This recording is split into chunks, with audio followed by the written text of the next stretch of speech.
Dan pulled out his daily morning newspaper, and his wife Vicky cleaned the dishes, and his beautiful daughter Alice ate a cereal. The front page of his newspaper read, "Another woman missing, has black hair and blue eyes, last seen wearing a black dress and matching shoes." Dan shook his head. "So many young women have been going missing this past year," Dan says, ruffling the paper. "All in the neighbouring towns. You don't think it's the same person?" his wife asks, with concern on her face, as she looks over to her daughter. "Could be. They say this woman has the same MO as the other missing women," Dan replies, then folds up the paper, looking at his watch. Time to leave.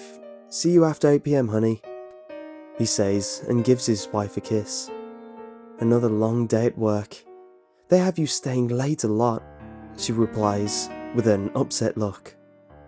"Yeah, we're just doing a big project," he says, then leaves for work.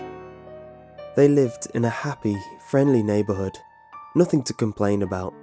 The houses were far apart enough where noise was never an issue, and they had woods just behind them that added to the charm. Dan's work goes by as per usual. At lunch, he gets a daily call from his wife and child to cheer him on, and at 5 PM, Dan leaves work. Instead of heading home, he heads to his normal after-work location in the forest behind the house. Dan drives down the familiar dirt road and comes up to his hidden sanctuary. Dan stops the engine and steps out of the car, already hearing the thrilling sounds coming from his hand-built shack. No, sweetheart. No more screaming. I'm here now. Melissa, was it? Or so the paper says, Dan says as he steps in and locks the door to the shack. He starts removing his work clothes and replacing them with his blood-soaked ones from his prior work in the shack.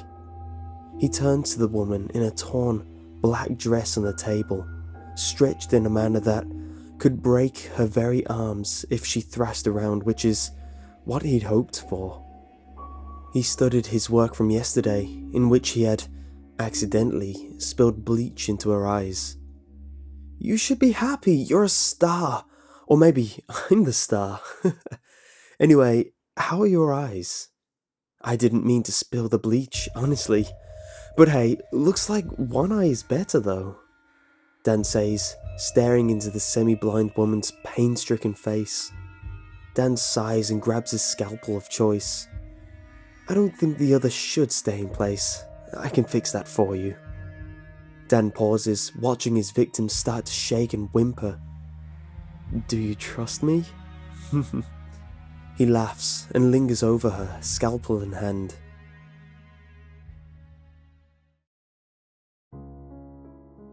"I'm home," Dan says, cheerfully as he opens the front door of his house.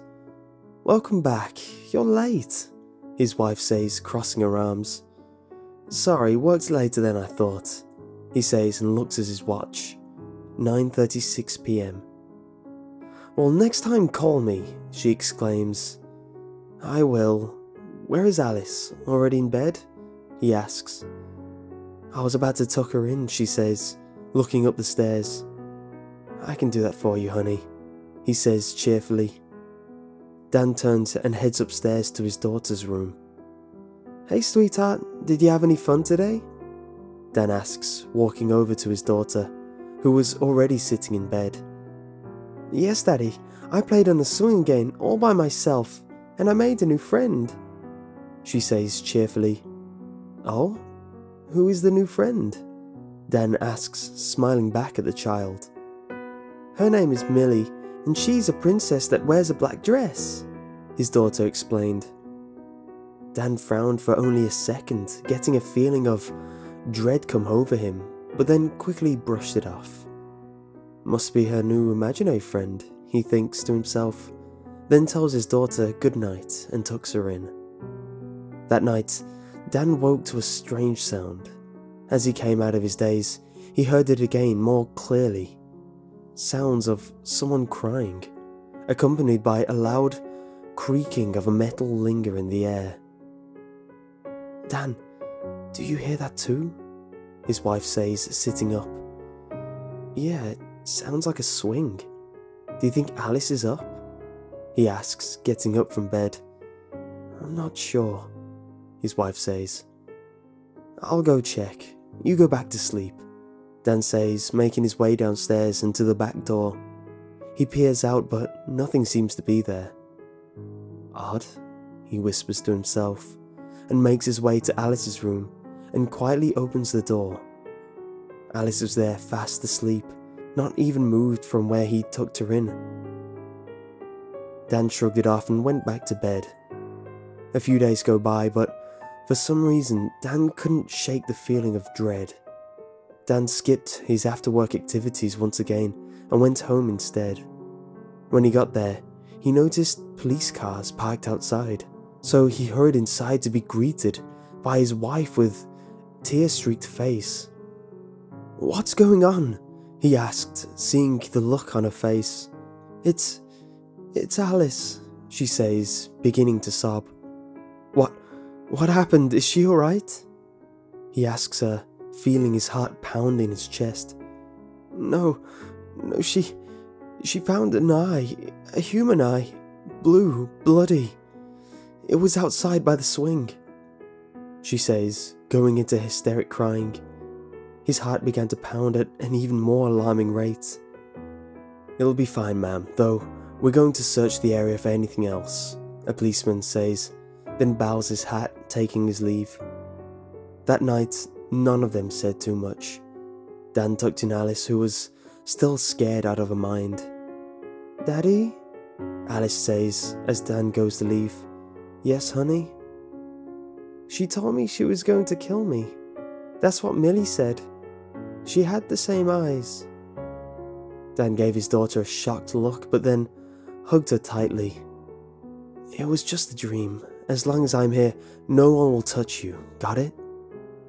Alice nods, then lays back down. That night, Dan tossed and turned but couldn't rest. His thoughts drifted to the eye, then to where his sanctuary is, then back to the eye. She's dead, and all the bodies have been buried. The shack was too far from here for the police to search as well. There's no way it was her, he thinks to himself. Then his thoughts are interrupted by a loud metal creaking, even louder than the other night. Dan's heart started to pound in his chest. He quietly went downstairs and stepped outside, walking to the swing. It was fine, hadn't moved an inch. He turns to go back inside when he stops in shock. The words, "Do you?" were written above the door in what looked like blood. A jolt of fear takes over him, and he runs back into the house, fearing that someone had found out his activities. He decides to wake his family and leave. Dan rushes upstairs to his bedroom. "Honey, we gotta leave," he says, ripping the door open, only to have a face staring him down. His scream catches in his throat, and with adjusting to the light, he sees what was once his beautiful wife was now a disfigured mess. She was stretched in inhuman contortions in front of the doorway. Her face looked to be removed off its bone, up the skull as it held a terrified and pained look. He noticed quotation marks with 3 bloody dots in the middle on the forehead. Dan backs away, unable to form a sound. The room spins as he realizes something even more terrifying. "Alice!" he yells at the top of his lungs as he runs to a door. Without hesitation, he barges into the room. To his worst fears, she too has been attacked. He looked at his daughter to see her heart and eyes had been removed, but her frail body looked even worse, and his mind couldn't register it. Dan just stood there, unable to think or move. That's when he notices something dark was bundled up in the corner of Alice's room. His eyes linger from the dark bundle to the wall above it, with the words, "Trust me," written violently on the wall in blood that trailed from Alice and to the dark mass in the corner of the room. The bundle then began to move and get up with stiff movements, its shape forming into one of a person. It slowly turned its head to him, with his voice stuck in his throat as a woman with a missing eye faced him, her clothes covered in dirt and dried blood. It was Melissa. He tried to move, but the woman let out a blood-curdling scream, causing him to freeze in fear. She twitched and slowly started to move towards him, her arms reaching for him with bloody fingertips. He gained control of his body again, but it was too late, and with one more shriek, she lunged for him. After a week had passed, a curious neighbour found the wife and daughter in their terrified state, but the husband was nowhere to be found within the house. When the police checked outside, they found a trail of blood that led to a shack deep in the woods. The words, "Do you trust me?" written in blood and guts all over the shack walls. The bodies of the missing girls were found mutilated from the past year and buried behind the shack. All except one.